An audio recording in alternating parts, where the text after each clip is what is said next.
지역 맞춤 부동산 세미나 우리 동네 맛동산. 자세한 내용은 영상 하단의 링크 혹은 3프로 앱을 통해서 확인하세요. 아침의 시작을 알리는 글로벌 주식 라이브 월스트리트 모닝 브리핑 11월 27일 월요일 방송 시작하겠습니다. 여러분 안녕하세요. 여도은입니다. 좀 연습을 했는데도 목소리가 약간 탁하네요. ASMR 느낌으로 오늘 방송을 진행을 해보도록 하겠습니다. 너무 죄송해요. 저의 가장 해야 할 역할 중에 하나가 목소리를 다듬는 건데 제가 어제와 그제 거의 20시간씩 넘게 잤는데도 목소리가 안 돌아오는 거예요. 근데 목소리를 크게 내면 더 좀 듣기 싫은 목소리가 나기 때문에 여러분 제가 오늘은 좀 작게 목소리를 내도록 하겠습니다. 자, 괜찮아요? 아니, 목이 아프진 않아요. 제가 항상 목감기에 걸렸을 때 목이 굉장히 아팠는데 이번에는 목이 전혀 안 아파요. 근데도 목이 완전히 건조해져 버려서 가버렸어요. 네, 제가 너무 죄송합니다. 여러분 너무 죄송하고요. 아침의 시장을 활기차게 열어드려야 되는데 이 목소리를 내일은 제가 반드시 다시 돌려놓도록 하겠습니다. 네. 어제는 또 저녁 때 자기 전에 다시 보니까 괜찮더라고요. 근데 아침에 다시 일어나니까 이렇게 목이 잠겨서 제가 너무 송구스럽습니다. 너무 죄송합니다. 자, 뉴욕 증시 상황 잠시 후에 전달해 드리도록 하겠고요. 이어지는 심층 인터뷰 오늘은 서강대학교에 우리 지난주에 여러분들이 굉장히 지난번이었죠. 2주 전에 여러분들이 굉장히 좋아해 주셨던 분이라서 허준영 교수님을 다시 한번 모셔봤고요. 오늘 월가의 소식 그린워리 투자자문 이만수 대표와 함께 하도록 하겠습니다. 너무 죄송합니다.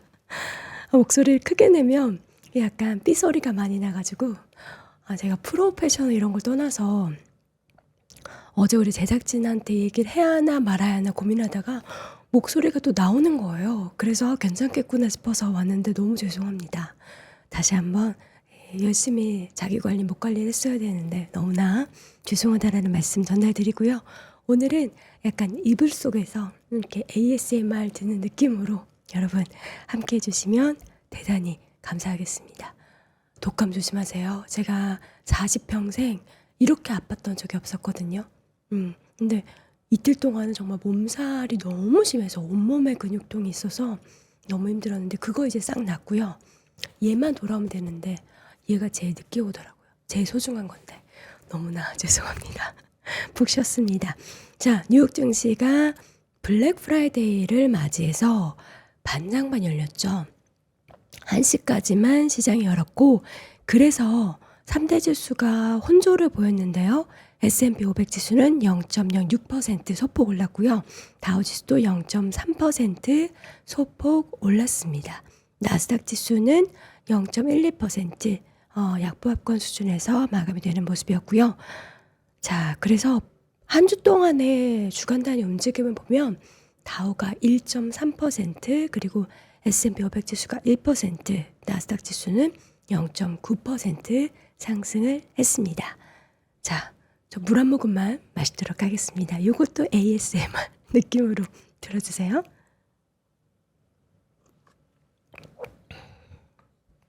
자, 그래서 추수감사절 연휴로 하루 쉬고 그리고 블랙 프라이데이로 1시에 마감을 하는 모습이었는데요. 지금만큼 뭐 튀어나왔죠. 예, 이거 우리 피디님이 선물해 준 건데 튀어나왔습니다. 자, 투자자들은 블랙 프라이데이 쇼핑이 과연 우리가 예상하는 만큼 혹은 뭐 월마트나 이러한 큰 마트에서 우려하는 만큼 좀 안 나올까 싶었는데 괜찮았습니다. 여러분. 미국 유통가의 할인 시즌 블랙 프라이데이를 맞이해서 올해 매출이 사상 최대치를 기록했다라는 보도가 있었는데요.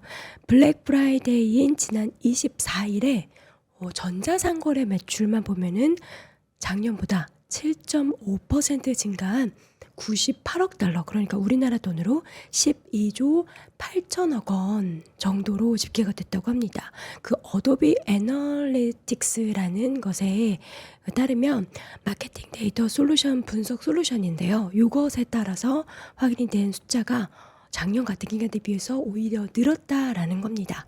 그리고 추수감사절이 목요일에 있었잖아요. 지난 23일 기준으로 온라인 매출이 지난해 같은 기간 대비 5.5% 늘어났다라는 발표가 있었습니다. 너무 불편하시죠? 너무 불편하시죠? 제가 최대한 짧게 이야기를 해드리도록 하겠습니다. 자, 그리고 그래서 봤더니 이러한 매출 증가가 나타났다라고 해서 소매 관련한 기업들의 주가가 또 상대적으로 강세를 보였습니다. 월마트나 타깃, 베스트바이 등의 종목들이 모두 올랐다라는 모습들이 전해졌고요. 11월 이 가운데 발표된 S&P 글로벌이 집계한 미국 제조업 PMI 구매관리자 지수가 49.4로 집계가 됐는데 전월에 50을 기록했던 거, 그리고 시장 예상치가 50.1을 하회하는 모습이었고요. 이러한 수치는 석 달 만에 가장 낮은 수치가 기록이 됐습니다. 반면 서비스업 PMI는 50.8로 넉 달 만에 가장 높은 수준을 기록을 했고요. 서비스 PMI도 전월치보다 약간 높았습니다. 요거 합성 PMI가 그래서 어떻게 나왔냐 봤더니 50.7로 전월과 비슷한 수준으로 기록이 됐고요. 이러한 시장 가운데서 국채금리는 소폭 오름세를 기록했습니다. 제가 빨리빨리 넘어가도록 할게요. 자, 맵을 보도록 하죠. 나스닥 지수만 하락을 했기 때문에 나스닥 지수의 하락이 과연 이 시장에는 어떤 흐름이 나타났나. 빅테크 종목들이 하락을 했겠죠. 마이크로소프트, 엔비디아, 구글, 애플 등의 종목들 모두 하락을 했고요. 전체 시장은 이런 빅테크 종목을 제외하고는 오히려 초록불이 더 많이 들어왔습니다. 애플 같은 경우에는 중국의 광군제 기간에 애플의 스마트폰 매출이 좀 감소했다라는 보도와 함께 주가가 0.7% 하락을 했고요. 엔비디아는 중국용 AI 칩의 출시가 연기됐다라는 소식 가운데 2%가량 하락을 했습니다. 자, 반면 코인베이스의 주가는 2022년 5월 이후에 최고치를 경신하며 5% 이상 상승하는 모습을 보였습니다. 너무 죄송해서 더 하면 안 될 것 같아요. 자, 이제 뉴욕 증시 분위기는 좀 한산했고요. 이 가운데 우리 시장 어떠한 흐름을 확인하면서 향후의 움직임을 체크해 봐야 될지 잠시 후 이어지는 심층 인터뷰 서강대학교 경제학과의 허준영 교수와 함께 다시 돌아오겠습니다. 네, 월스트리트 모닝 브리핑 함께하고 있는 시각 6시 이제 30분, 이제 40분 넘어가고 있습니다. 너무 죄송합니다. 눈물이 날 것 같네요. 진짜 괜찮을 줄 알았는데 이런 목소리로 방송을 한다는 것 자체가 프로가 아닌데 너무나 죄송합니다. 자, 이번에는 심층 인터뷰 서강대학교 경제학과의 허준영 교수와 함께합니다. 어서 오십시오. 네, 안녕하세요. 자, 불프가 진행이 됐는데 소비가 줄 알았는데 오히려 수치가 괜찮았어요. 근데 이게 실제로 사실 나의 소비를 좀 늦춰서 하겠다라는 그런 소비자들이 좀 많은 것 같아요. 아무래도 고금리 고물가가 있으니까 그런 것 같은데 제가 좀 보고 싶은 거는 소비가 최근 들어서 안 좋은 상황에서 뭐 불프만 딱 튀면 사람들이 조금 아꼈다가 불프에 좀 좋은 가격으로 사려고 한다고 생각을 할 텐데 지금 보면 2분기까지 어쨌든 간에 소비 괜찮았거든요. 네. 그래서 제 생각에는 이게 소비가 생각보다는 잘 버티고 있는 것이 아닌가라는 생각이 좀 들고요. 그 이유 중에 하나가 뭐 지금 굉장히 최근 들어서 또 한참 얘기하다가 안 하는 것 중에 하나가 미국의 이 초과저축이라는 게 과연 어떻게 됐느냐. 가게들이 코로나 이후에 밖에 잘 나가지도 못하고 또 한편으로는 재난지원금 같은 게 엄청나게 오고 막 이래서 초과저축 같은 게 많이 생겼던 게 있는데 그게 과연 다 소진됐느냐 그렇지 않았느냐 지금 막 설왕설래가 많았거든요. 그런 부분들에 있어서 생각하는 것보다는 지금 뭐 미국의 잡사 정도 괜찮은 데다가 초과저축 같은 것들도 뭐 거의 다 소진됐을 거란 얘기가 있는데 사실 이 초과저축이라는 게 사실 경제학적으로 정의가 안 된 개념이거든요. 네. 그래서 재는 사람마다 다른데 그래서 조금 미국 경제가 생각보다 소비자들이 지갑을 생각보다 두텁게 갖고 있구나라는 생각을 저는 좀 하게 됐습니다. 그렇다면 지금 상황 속에서는 기준금리 인상 사이클 끝났다는 시각에 힘을 얻고는 있지만 인하에 대해서는 시기가 언제 돌아올지가 점점 당겨지고 있어요. 원래는 한 6월 얘기했다가 5월로 당겨졌다가 UBS에서는 3월까지 얘기를 하고 있는데 과연 그 하이어 퍼 롱거의 흐름이 언제까지로 지속될 것인지에 대한 부분은 우리가 어떻게 알 수 있을까요? 제 생각에는 3월 UBS는 약간 굳이 제가 생각해보면 다음과 같이 생각할 수 있을 것 같습니다. 우리가 모르던 블랙스완이 하나 뽕 나타난다. 그래서 뭔가 미국 경제가 생각보다 약한 고리가 하나 터진다. 이러면 제가 보기에는 뭐 그러면 3월도 가능할 것 같은데요. 3월은 지금 미국 경제에 돌아가는 상황을 보면 견조하기 때문에 사실 3월에 낮추는 거는 너무 이게 설레발이 아닌가라는 생각이 저는 약간 들고요.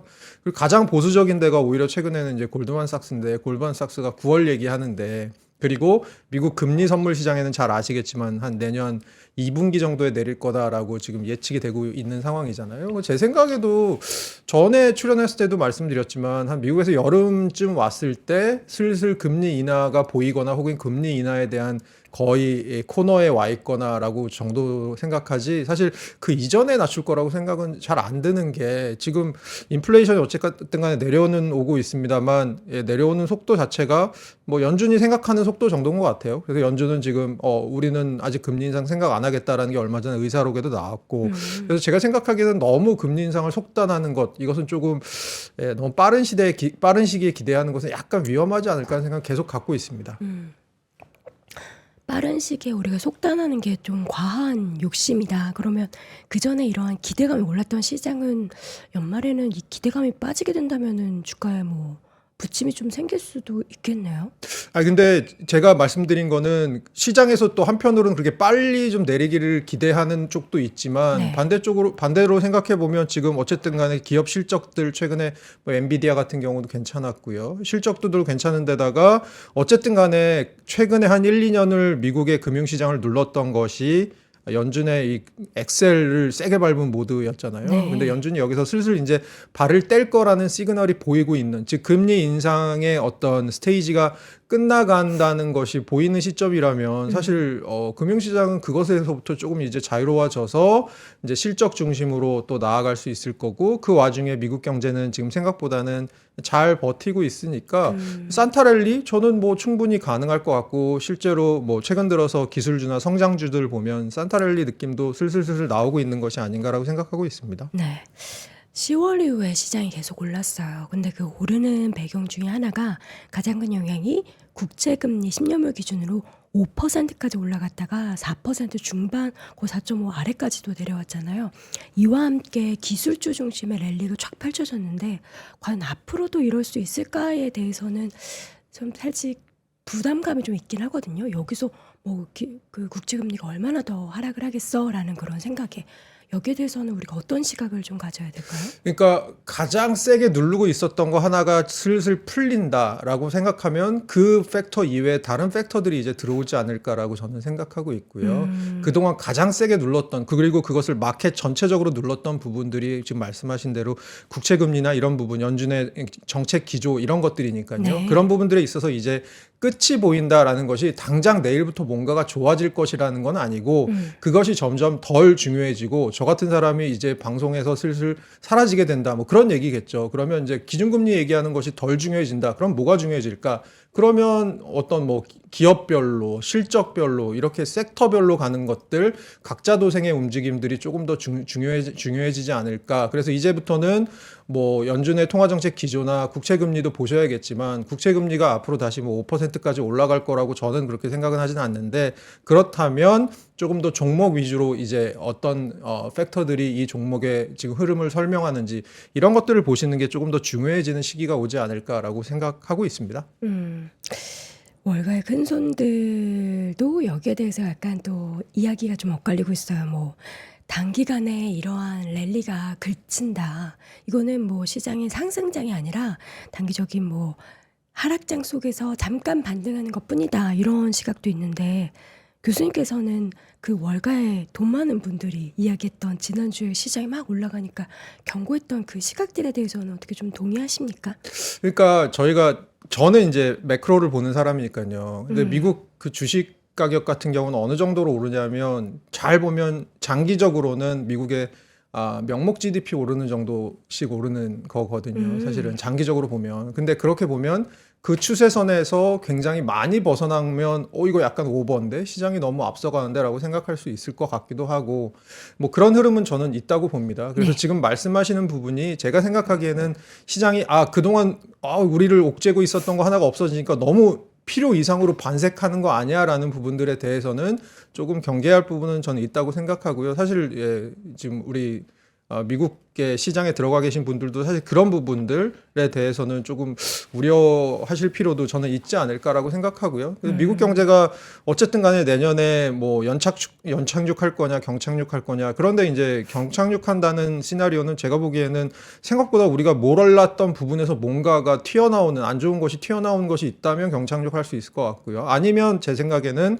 연착륙의 시나리오로 가지 않을까라고 저는 보고 있는 것이, 어쨌든 간에 지금 미국 지표들이 꾸준히 잘 나오는 부분들이 있기 때문에 제가 보기에는 그것 자체가 예를 들어서 연착륙의 분위기로 간다면 시장 자체에서는 금리는 낮아지는 이제 모드로 갈 거고 경제는 연착륙 모드로 갈 거다.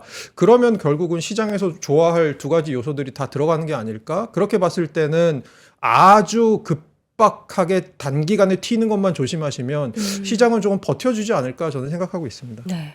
오늘은 근데 제가 목소리가 이래서 그런지 우리 교수님의 뭔가 비유와 개그가 조금 덜하네요. 네네네. 아니 뭐 저도 저기 손바닥도 이제 맞장구가 쳐야 제가 되잖아요. 맞장구 쳐드리겠습니다. 네, 알겠습니다. 아니 지난번에 네. 오셔서 너무나 찰떡 같은 비유를 많이 네네네. 해주셨잖아요. 네네네. 그래서 우리 시청자분들이 굉장히 네. 좋아해 주셨는데 네. 또 오늘은 안 해주시니까 그게 살짝 서운할 뻔한데 네네. 아직까지 아이고, 뭐 열심히 노력해 보겠습니다. 남아 네. 있으니까 네. 기대해 보도록 하겠습니다. 미국 경기에 대한 전망, 뭐 파월도 그렇고 연준도 그렇고 굉장한 자신감을 가지고 있고 이번 뭐 불프 시즌에 소비도 보니까 꽤 많이 나온 걸 봐서는 여전히 꺾이지 않는 건 미국이구나라는 생각을 하겠습니다. 그렇게 된다면 미국의 경기에 대한 연착륙 시나리오는 우리가 좀 써볼 수 있겠죠. 네, 저는 방금 전에 말씀드린 대로 연착륙으로 가지 않을까라고 네. 보고 있고요. 제가 혹시라도, 저는 언제나 틀리는 사람이긴 하지만 그럼에도 불구하고 지금 지표로 봤을 때는 저희가 모르던 것이 갑자기 안개 속에서 튀어나오지 않는 한 연착륙으로 가지 않을까라고 보고 있습니다. 네. 뭐가 튀어나오지 않는 한이라고 해서 뭐가 튀어나오면 그 약한 고리가 터지는 거죠. 그러니까 예를 들어서 저희는 예전에 보면 항상 약한 고리가 터지는 부분들이 언제 있었냐 그러면 이제 금리 같은 것으로 봤을 때는 금리 상승기가 거의 끝나가는 시점에 터지거든요. 그러니까 금리가 막 올라가는 시점에 터지는 게 아니고요. 그러니까 버티다 건물이 있다면, 필로티 기둥에 건물이 있다면 버티다 결국은 못 버티면 마지막에 무너지잖아요. 그런 것처럼 제가 생각하기에는 저희가 모르던 뭐 상업용 부동산이건 아니면 저희가 모르던 어떤 특히 금융권 쪽에서의 어떤 저희가 모르던 부실 같은 것들, 그동안 눌러왔던 것들이 결국 터지는 부분, 이런 것이 있지 않는 한 사실 미국 경제에서는 지금 결국 막 급전직하할 것 같이 보이는 부분은 별로 없거든요. 별로 없다고요. 네. 갑자기 제 생각에는 별로 없어갖고, 그러니까 제가 너무 미국 경기에 대한 강세론자일 수도 있을 것 같습니다만 저는 괜찮은 것 같아요. 그래서 괜찮게 내려갈 것 같고요. 괜찮게 내려갔다가 나쁘지 않게 빠져나올 것 같아요. 지금 뉴욕에 가면 상업용 부동산이 텅텅 비어 있다라고 하잖아요. 근데 우리는 항상 이 부분에 대해서 우려를 했는데 여기에서 뭔가 뇌관이 터질 만한 이슈는 없을까요? 사실 올 초에 그 지방은행 사태가 벌어졌을 때도 이 상업용 부동산이 분명히 큰 문제가 될 거다라는 얘기는 계속 나오고 있었잖아요. 근데 연말이 되는 상황 속에서 텅텅 공실이 벌어지고 있는데도 상업용 부동산 관련한 얘기는 거의 안 나와요.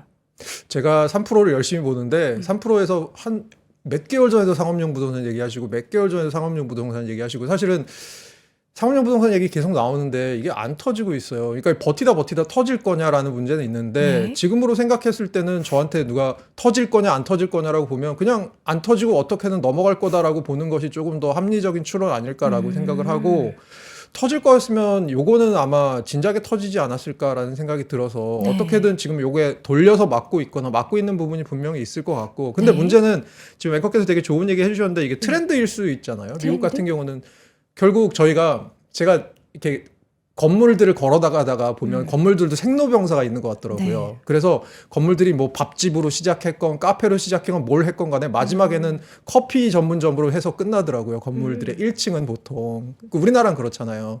그러니까 미국도 보면 그게 더 심할 거라고요. 사람들이 집에서 일하는 것도 우리나라보다 훨씬 더 활발하게 지금 전환이 됐고 하기 때문에 상업용 부동산 같은 경우는 이슈가 될 수는 있을 것 같은 트렌드는 있습니다. 네. 앞으로도 이것이 지속적으로 뭐 상업용 부동산 자체가 아주 다시 화랑을 맞는다거나 이런 것들의 모멘텀은 저는 뭐 그렇게 강하지 않다고는 보는 편인데 네. 그것이 아주 급격하게 일어나서 상업용 부동산이 어느 날 갑자기 막 폭망할 것이냐 뭐 저는 사실 거기에 대해서는 조금 확률이 낮지 않을까 어떻게든 버티지 않을까라는 생각을 하죠. 네. 네.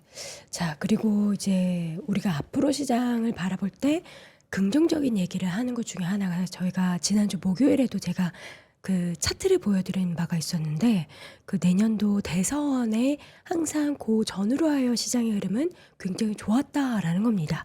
내년에도 과연 그 선거가 주는 시장의 변동성, 그러니까 저희가 말하는 건 좋은 변동성이 과연 있을 것인가?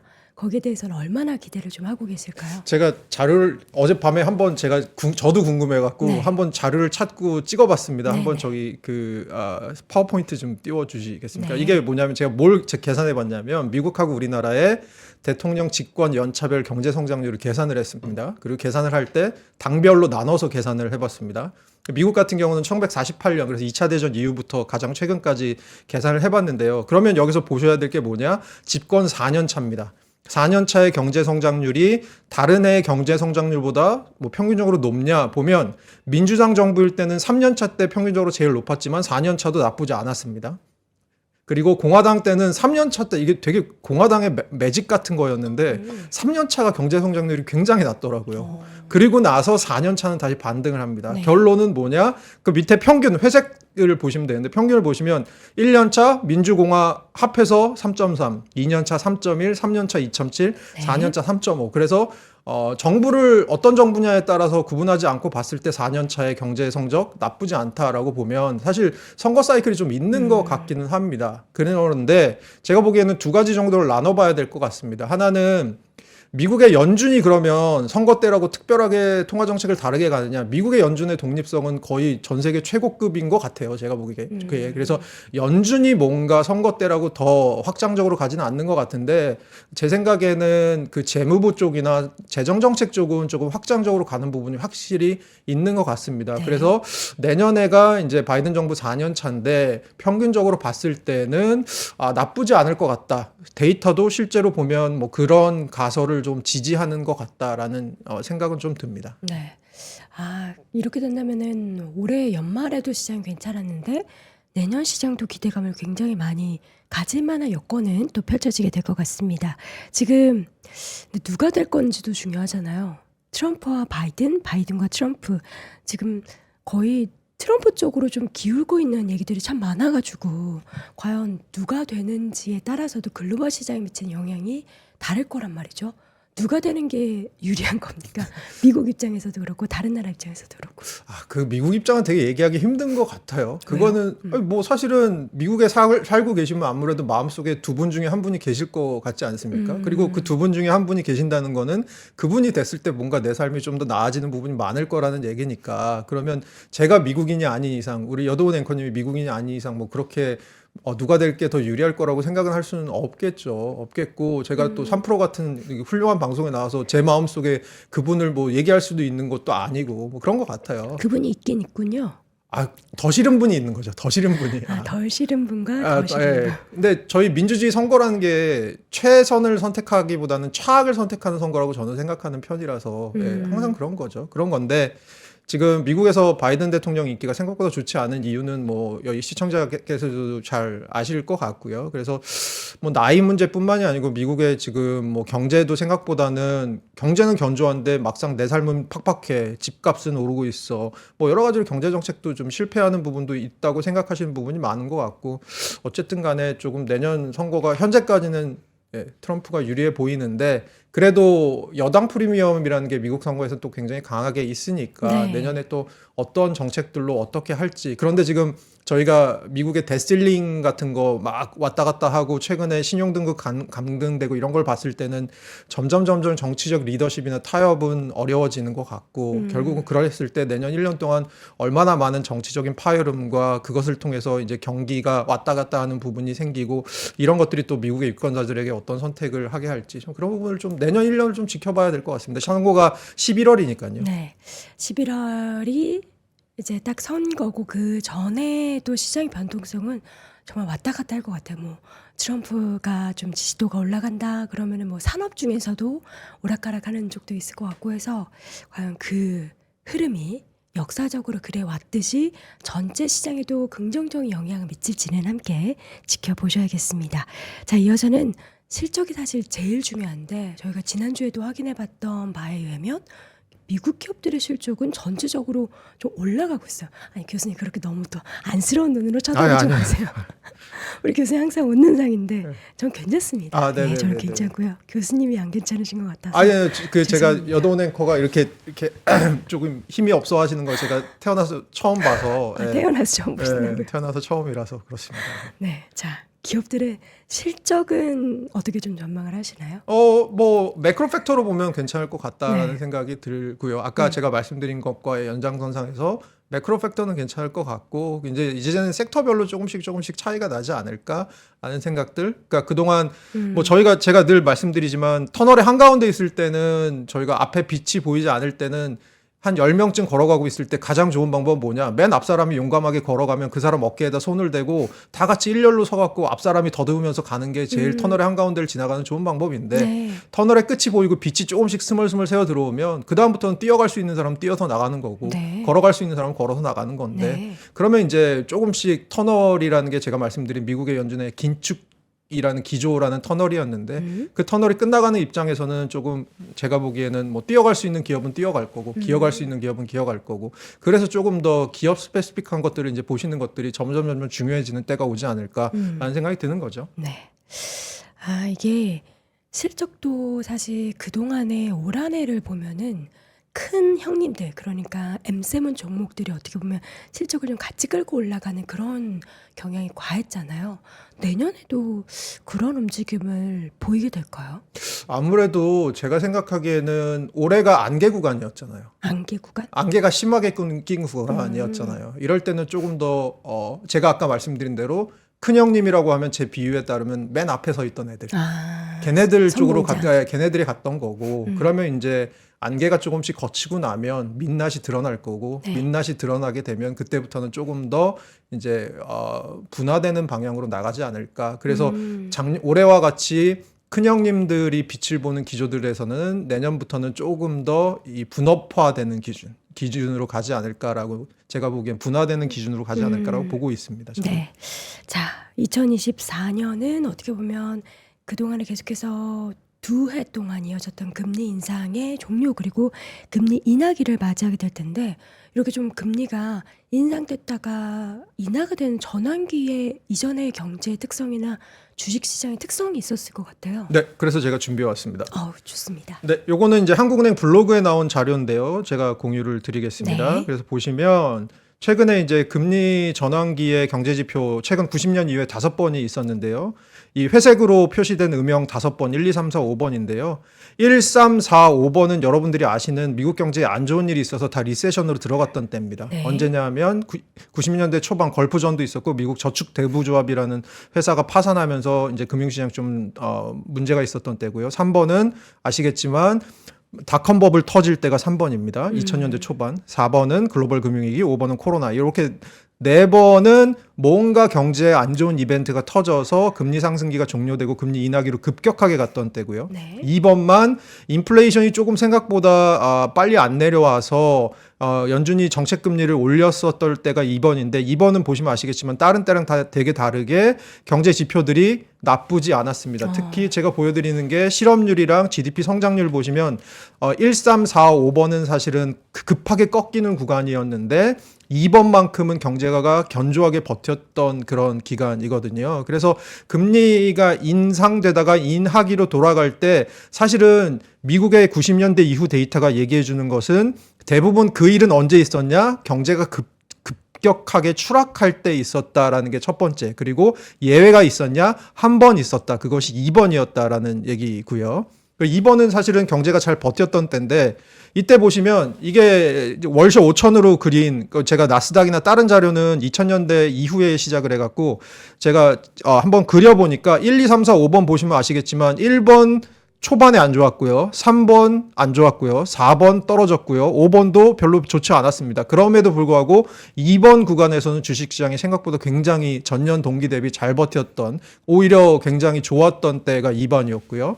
그리고 한편으로는 자산시장 중에 이제 주택시장은 어땠냐? 요거는 케이스실러 인덱스 갖고 한번 전년 동기 대비로 그려봤는데 1, 2, 3, 4, 5번 중에 4번은 사실은 저희가 잘 알다시피 글로벌 금융위기라는 것이 결국은 미국의 모기지로부터 시작된 거여서 이때는 조금 논외로 치면 자산시장 같은 경우 중에 주택시장 같은 경우는 뭐 1번 나쁘지 않았고 2번 올라갔고 3번도 나쁘지 않았고 코로나 때도 연준이 엄청나게 사실은 금리도 내리고 양적으로 뭐 유동성 공급하고 이런 거 있었기 때문에 그렇게 생각보다 나쁘지 않았다. 이렇게 봤을 때는 사실 자산시장 중에서도 어떤 자산시장이냐 그리고 그 위기의 진원이 뭐 사실은 증권 그러니까 주식시장이냐 아니면 주택시장이냐에 따라서 조금 움직임이 다르다 정도로 생각할 수 있을 것 같습니다. 네.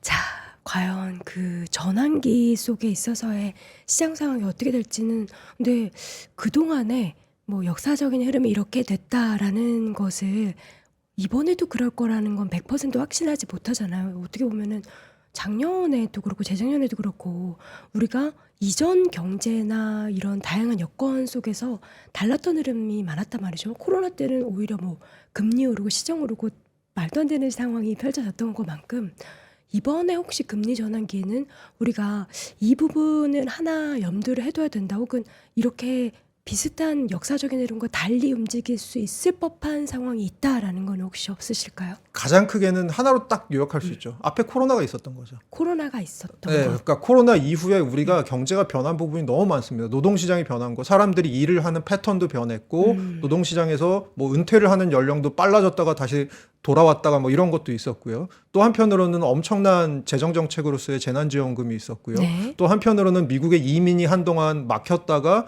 최근 들어서 정상화되는 과정이 있었고요. 아주 여러 가지로 코로나 이전과 이후의 시기는 저는 다르다고 생각하거든요. 그래서 그런 부분들에 대해서 저희가 좀 집약해서 보는 것들이 필요하지 않을까. 그런데 최근 들어서 연준에서 하는 얘기를 들어보면 노동시장 같은 경우는 사실 코로나 이후에 가장 변한 것 중에 많은 부분이 노동시장에서 변화가 있었는데 이런 노동시장의 변화들이 조금 정상화돼 가는 것 같다라는 얘기들을 파월 의장이 하고 있거든요. 그러면 그런 것들이 얼마나 빨리 돌아올 것이냐. 뭐 그런 부분들이 결국은 우리가 이전 경제를 바탕으로 코로나 이후에 지금 금리 전환기를 맞을 때 어떤 비율을 가질 수 있는 것인가와도 저는 굉장히 밀접한 관련을 맺고 있다고 생각을 하고요. 네. 사실은 저희가 더 이해해야 될 부분이 많은데 시간이 가면서 저희의 이해도 늘어나겠죠. 네, 알겠습니다. 아, 제가 다 죄송하네요. 우리 허준영 교수님의 매력은 정말 개그감이 이렇게 네. 살짝 묻어져 있는 네. 그런 발언들인데 네. 오늘 제 상태가 안 좋아가지고 아, 그건 아니고요. 그러니까 저희가 경제를 볼 때도 언제나 리세션과 붐이 왔다 갔다 하지 네. 않습니까? 오늘은 뭐 앵커님과 제가 약간의 리세션을 겪었다. 근데 마일드하길 바란다. 그러면 다음에 만났을 때는 네. 다시 붐일 수도 있는 거죠. 다음에 만났을 땐 제가 이 상태는 아닐 겁니다. 네. 훨씬 좋아진 상태에서 우리 허준영 교수님과의 케미를 여러분께 보여드리도록 하겠습니다. 네. 오늘은 여기까지 들어보도록 하겠고요. 서강대학교 경제학과의 허준영 교수 함께했습니다. 고맙습니다. 감사합니다. 장 시작 전부터 종료까지 쏟아지는 수많은 뉴스와 정보들. 이 중에서 어떤 것이 투자에 정말 도움이 되는 정보일까요? 3프로의 증시 셔터맨 박근영 마스터가 직접 정보를 선별하고 투자의 힌트를 드립니다. 시간도 아끼고 투자 아이디어도 얻는 시간, 박근영 부장의 마켓 힌트와 함께 하세요. 자세한 사항은 3프로TV 앱과 홈페이지를 확인하세요.